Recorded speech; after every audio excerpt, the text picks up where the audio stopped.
Papunta ka rin. Alalahanin mo sana, minamahal ka niya. Mayro'y napakainin. Kapag po ang ating Panginoon, mga kaibigan,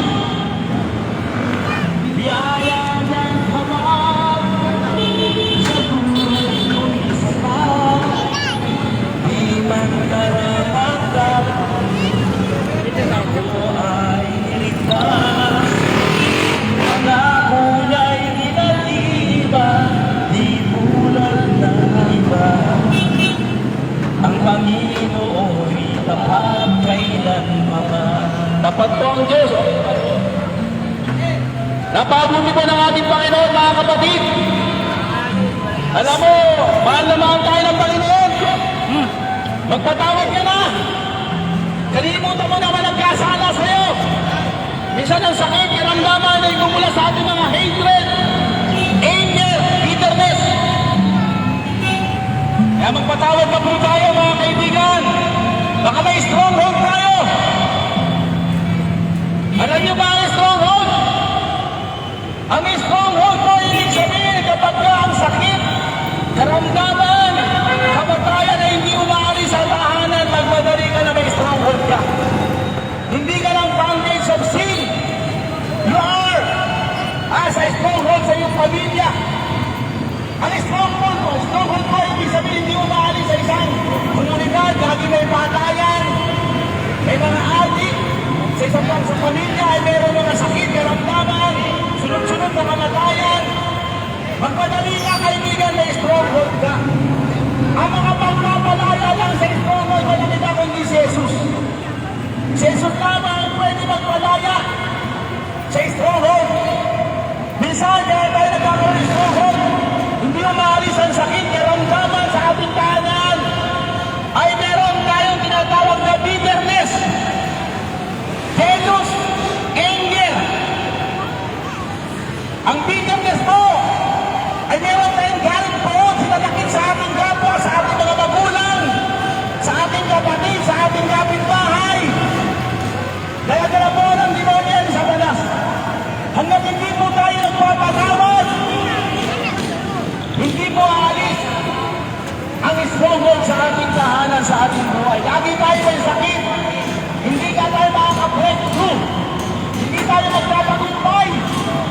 Ang tagumpay ay pagpapatawad natin sa ating kapwa. Patawarin mo na, palayain mo na ang sarili mo. Patawarin mo ang iyong kapwa, ang iyong mga magulang, ang iyong anak. Patawarin mo ang mga kapitbahay. Hayaan mo na, ibigay mo na sa ating Panginoon. Surrender yourself. Surrender all your problems sa ating Panginoon. Sabi ng Panginoon, suko mo ang iyong buhay at makakalaya ka, makaliligtas ka. Bibigyan ka ng pagpapala ng kasagalan at tagumpay sa iyong buhay, mga kaibigan. Malapit ako dumating ang ating Panginoon, wala na araw na may naglalagay ng Panginoon. Dahil sabi ng Panginoon, subalit, may mga tanda, may mga signs. Ang sabi ng Panginoon, ang pagdating ng pamahon, ang mga tao ay gumagawa ng bahay, nagsisipag-asawa. Ibig sabihin, nasa normal life tayo. Marami nag-aasawa, marami nagpapagawa ng bahay, marami nagpapakasal.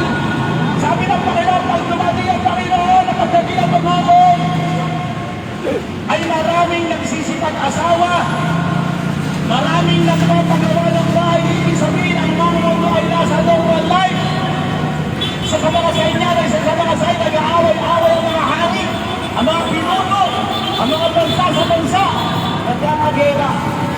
Mga kaibigan, at lumilindong na sa Taiwan. No? Bumabahala sa Africa. Paano kung tumating yung lindong, namatay ka? Alam niyo ba ngayon? Inaabot na ngayon.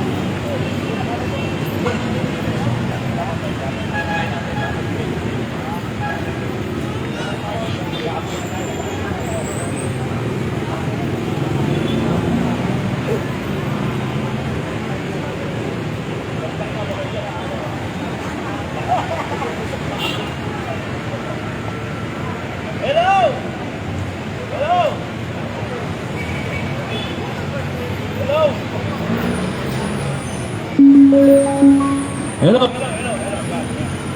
Hello. Alam niyo mga kaibigan, mga kapatid, ngayong may oras ito, marami nang namatay, inalo, sinaksak, nahulog, namatay. No? Merong binangungot, hindi na nagising. Meron namang nakipag-away, pinalo sa ulo ng martir, matay. Ano ibig sabihin nito? Ang ibig sabihin po nito ay hindi natin hawak ang buhay natin. Ang ibig sabihin ay hindi mo hawak ang buhay mo. Paano kung bukas mamatay ka na? Mamatay na tayo. Paano kung bukas binangungot ka? Paano kung bukas nahulog? Hindi ka na. Paano kung bukas hindi ka na nagising? Mga kapatid, ang kamatayan po ay nakatakda. Lahat ng tao mamatay. Wala pong hindi kasali, wala pong exempted sa kamatayan. May namamatay na sanggol, may namamatay na bata, may namamatay na mga nasa kasibulan, may namamatay na mga matatanda. No? Ang ibig sabihin, hindi po natin ang hawak ang buhay. Ang sabi ng Biblia, ang may hawak ng buhay ng tao ay walang iba kundi si Jesus, ang Diyos. Ngayon, binibigyan pa tayo ng pagkakataon. Binibigyan po tayo ng pagkakataon. Pag naririnig mo to, kinakausap ka. Minsan lang dumating ang kaligtasan. Ang kaligtasan, wala pong bayad. Hindi po nakukuha ang kaligtasan sa any religion and any denomination. Meron pong account sa Bible, no? Ang isang tao na ligtas, wala sang relihiyon. Wala sang discipleship. Walang nagturo sa kanya. Hindi umati ng seminar. Hindi umati ng conference. Hindi na disciple, hindi nag-teach. No, wala lahat. Pero naligtas ang tao nito. Wala sang relihiyon. Ang tao ito ay buong panahon, buong buhay niya, magnanakaw siya. Kung magnanakaw ka, kaibigan, kung nangangalunya tayo, kung magnanakaw tayo, ito ang panahon para maligtas ka. Yung nakapako sa cross, ang sabi ng isang nasa kaliwa, kung tagalagang ikaw ay Diyos, ang topic rito ay Diyos si Kristo. Sabi niya, kung ikaw talaga ay Diyos, iligtas mo tayo, ligtas mo kami, iligtas mo tayo rito. Ang sabi naman nasa kanan, ito yung naligtas. Buong panahon na ito, magnanakaw. Walang relihiyon to, walang denomination. Ang sabi niya, wag mong pagsalitaan ng ganyan yan. Dahil yan ay walang kasalanan, tayo ang makasalanan, kaya tayo pinako. Ang sabi na magnanakaw na naligtas, walang relihiyon, walang denomination, walang discipleship, hindi umati ng seminar, walang conference, hindi nag-dice, hindi umati ng simbahan. Pero naligtas. Ang sabi na mga nang nasa kanan, Panginoon, ipagsama mo ako sa iyong kaharian. Ang sabi ng Panginoong Jesus, today you will be with me in paradise. Kaya hindi ipagsasama kita sa kaharian. Walang reliyon to. Walang denomination. Ang ginawa niya lang, nanampalataya siya na si Jesus ay Panginoon, kanyang iligtas ang kaluluwa ng bawat tao. Kaya mga kaibigan, mga kapatid, malapit nang dumating maghari ang Diyos. Kabi-kabila, sa China, sa Russia, sa Amerika, sa Canada, may mga ganito. May mga ganito. Pumunta kayo sa Facebook, sa YouTube. Ang daming nangangaral sa Korea, sa Canada, sa China, sa Amerika, sa lahat ng bansa. Ano ibig sabihin nito? Ang sabi ng Panginoon, pag lahat ng tao ay nakarinig na ng salita ng Diyos, malapit ang dumating ang Panginoon. Ngayon, napakarampat ang Facebook, napakarampat ng Messenger, napakarampat ng YouTube. Hindi mo pwedeng hindi marinig ang salita ng Diyos. Isang click mo lang, makikita mo na ang YouTube, makikita mo na ang Facebook, may nangangaral. Pag naabot na ang lahat ng tao ng salita ng Diyos, baka maiwan ka. Magmadali ka. Isa lamang ang makapagliligtas sa atin sa buhay ng tao. Si Jesus, wala nang iba. Hindi tayo kailigtas ng relihiyon mo. Pag ikaw ay puro kasa, if you had a bondage of sin, magmadali ka, kapatid. Si Kristo lamang ang makapagliligtas sa tao, walang iba. Paano kung namatay na tayo, nasa higaan na tayo ng balik na karamdaman, doon ka pa mananampalataya, pero pasalamat ka rin. Paano kung nahulog ka, bigla ka namatay, hindi ka nakapagsisi? Paano kung pinalo ko sa ulo, bigla ka namatay, hindi ka napagsisi? Paano kung hindi ka na nagising, hindi ka na, namatay ka na, hindi ka na makapagsisisi? Repent! Magsisi po tayo sa ating mga kasalanan. Pagsisihan po natin ang mga kasalanan ginagawa natin. Meron ako nakikita rito, pinagsasamantalaan mo ang iyong anak. Tumigil ka na. Nakikita ako, pinagsasamantalaan mo yung anak, ang iyong anak. Tumigil ka. Niloloko mo ang iyong asawa. Mga kaibigan, sabi ng 1 Timothy 3, dumarating ang panahon ng paghukom. Ang paghukom ay ganito, sabi sa Timothy 3, una, ang mga tao ay magiging lapastangan sa mga magulang. Walang habas na nagsigawa ng mga kasalanan. Sumasamba sa mga Diyos-Diyosan. Worshipping idol, sabi ng Timothy 3. Sabi niya, ito ang paghukom. Ang mga tao, nagkukunwaring sumasamba sa Diyos pero hindi nakikita sa kanilang gawa. Nagsisimba, pumupunta sa simbahan, pero pagdating sa bahay, nagsusugal. May lalaki, may babae. Nako, napakababaero ulong araw. Ang dami kong babae. Bilangin mo ang daliri ko. 10 daliri ko sa paa. Lagpas po dyan ang babae ko. Pero isang araw, hinipo ko ng Panginoon, nagkasakit ako. Sakit na hindi ma-detect ng PGS, sakit na hindi ma-detect ng UST. Ang sakit ko ay rare. Hindi rin, ako nga alam baka may sakit eh. Yung kalahati ng katawan ko ay pinapawisan. Yung kalahati ng katawan ko ay inaantok. Yung kalahati ay hindi. Payat na payat ako. Ang sabi ng isang lingkod ng Diyos, sobra na ang kasalanan mo. Kaibigan, nakikinig ako. Ganito, may nakikinig ako. Sobra na ang kasalanan mo. Minumura mo ang magulang mo. Wala kang sinasanto, mga malalaki, pinapalo mo sa dati ng pinapalo. Ang sabi, hello. O kaya mga kaibigan, nagsisi po ako. Isa lang, repent. Magsisi tayo sa ating kasalanan. Sabi ng Panginoon, repent. Pagsisihan natin ang ating mga kasalanan. No, isa lang. Pag nagsisi ka, tanggapin mo si Jesus bilang hari.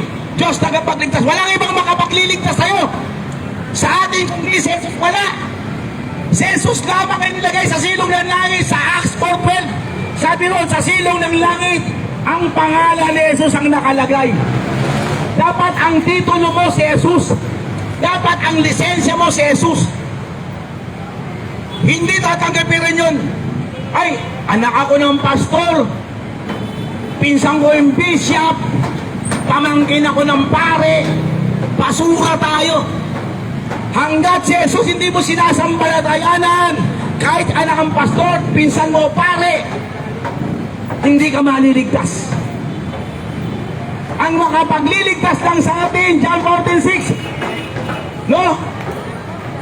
Si Jesus lamang ang makapagliligtas. I am the way, the truth, and the life. No one comes to the Father except through me, sabi niya.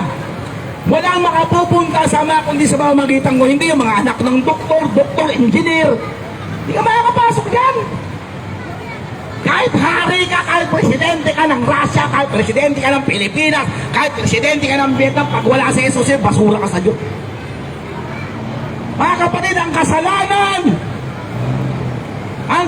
wala pong gamot dito. Hindi po kaya ng tabletas to. Bumili ka ng pinakas pa. Matinig, pinakamabisang gamot sa buong mundo, hindi kayang gamutin ang kasalanan mo. Yung pakikiapit, pakangano niya, pagsamba sa Diyos-Diyosan. Yung pang-hold up, ay wala pong gamot. Isa lang ang gamot yan. Ang gamot yan, si Jesus. Si Jesus. Si Jesus. Ang makapagliligtas sa'yo. Yan po ang gamot. Hindi kaya ng operating room to. Ang makapagliligtas sa kaluluwa ng tao, walang iba kundi si Jesus. No? Ang sabi sa John 14:6, I am the way, the truth, and the life. No one comes to the Father except through me. Walang sabi niya, ako ang daan, ang buhay at katotohanan. Si Jesus, ano ibig sabihin? Siya lang ang buhay. ang kaluluwa mo. Mga kaibigan, yan ang buhay, yan ang walang hanggan. Ang kaluluwa ng tao ay walang hanggan. Yan ang kahirapan sa impyerno. Yung katawan mo, mabubulok yan. Pag namatay ang isang tao, saksakin mo yan, tadyakan mo yan, parilin mo yan, murahin mo yan, di na magre-response yan. Patay na eh. Ang kahirapan, ang infinite o eternal sa atin, yung kaluluwa. Yung kaluluwa, yun ang tunay na tayo. Yun ang magsasuffer sa impyerno kapag hindi mo tinanggap si Jesus. Ang kaluluwa ay ang pupunta sa langit, ang makakasama ng Diyos. Tatapos na pa ako mga kaibigan, ikaw nagsasidecar ka. Matagal ka na nakikinig rito, lagi-lagi rito, gabi-gabi. Andito sila Pastor Cornelio, Pastor Gayanelio, si Sister. Makakapal po ang mukha namin. Yung mga apostol, yung 12 apostol, sila Pedro ang kakapal ng mga mukha niyan. Even si Jesus, pag hindi namin kinapalan ng mukha namin, walang maliligtas. Why? Because kami nandito, we want to hell is empty. Gusto namin ang impyerno ay walang laman, walang kaluluwa ron. Kaya nandito kami. Gusto ko namin maligtas ka. Baka bukas hindi ka na magising. Okay lang yun, kung mapunta ka sa ospital, makakapagsisi ka. Eh paano kung nadulas ka, tumagok ang ulo mo? May kilala ko, napakayaman. Napakayaman. Masyadong matapobre, alam mo, katapat saging lang. Balat ng saging. Natisod, napakayaman nito, yabang. Natisod sa balat ng saging. Alam mo, bedridden siya. Hindi niya makakain ng masasarap na pagkain. Ang kinakain, nakadiaper pa. Ang kinakain niya, lugaw, pero milyonaryo to. Minsan ganyan mga kapatid, sa sobrang sama natin, nagbabayad tayo. Ayaw ng Diyos na masaktan ka. Ayaw ng Diyos na magkasakit ka. Pero ang ginagawa mong kasalanan, yun ang nagiging resulta. Tinalian ka ni Satanas sa kasalanan ginagawa mo. You are bondage of sin. Ang gamot sa bondage of sin, kahit anong any sin. Pangangalo niya, kay kepit. No? Paninira ng kapwa, pangchichismis. No? Pangpatay, pagnanakaw. Worshipping idols. Kailangan kapag dadala sa atin sa impyerno. Pero mga pagliligtas sa atin si Jesus lamang ikaw. Ikaw, driver ka, lagi ka nakikinig dito. Baka bangungutin ka. Lagi ka nakikinig dito, araw-araw pinahihingan to. Pag uwi mo, tanggapin mo si Jesus. Kayo mga nagsasidecar. Yung mga nagpipris dito, sila Pastor Cornelio, si Pastor Gayanilio. Nako, baka magsisi kayo. Mga kapatid, muli sa pagtatapos, walang makaliling, hindi ka madaliligtas ng reliyon natin. Nagpunta, Jesus came to this world, not to build the religion, not to build the denomination. Jesus came to build the relation. No, para manampalataya tayo, nagpunta dito si Jesus. No, pinako ko sa krus, pinahirapan, binugbog, winasak para sa'yo. Wala nang gawa. Ang sabi sa Ephesians 2:8, maliligtas tayo sa biyaya, hindi sa gawa. Bakit lahat ng gawa, tinapos na ng Diyos yun, tinapos na na. Lahat ang dapat natin gawin, tinapos na ng Panginoon. Ang gagawin mo na, mananampalataya ka, walang kahirap-hirap. Salamat po. Pag-uwi nyo, tanggapin nyo si Jesus bilang hari. Diyos, manalangin po kayo. Panginoon, pagpalain mo lahat ng taong inaabot ng tinig na ito. Pagpalain mo si Pastor Cornelio na masisipag. Mga kapatid kong ito, sila Pastor Gayanilio, mga kaibigan kapatid kong ito, na nalakas ng loob, ipahayag ang salita ng Diyos, hindi naiiyak. Pagpalain mo sa iniiwan ko, pagpapala, biyaya, kasaganahan, tagumpay sa mga kapatid kong ito. Sa Panguna ni Pastor Cornelio, Pastor Gayanilio at mga kapatid ito. Salamat at lahat ng munawa na karing pagpalain mo sila ng ng Diyos. Nawa sila pong lahat ay makakilala sa iyo, Panginoong Kristo. Thank you, Heavenly Father, sa po ang lahat-lahat ng kapurihan, kaliwatihan, karangalan, kadakilan, kapagrihan, pasasalamat, Heavenly Father. Sa pangalan ni Jesus, ito po yan sa akong dalangin. Sabi nyo, Amen!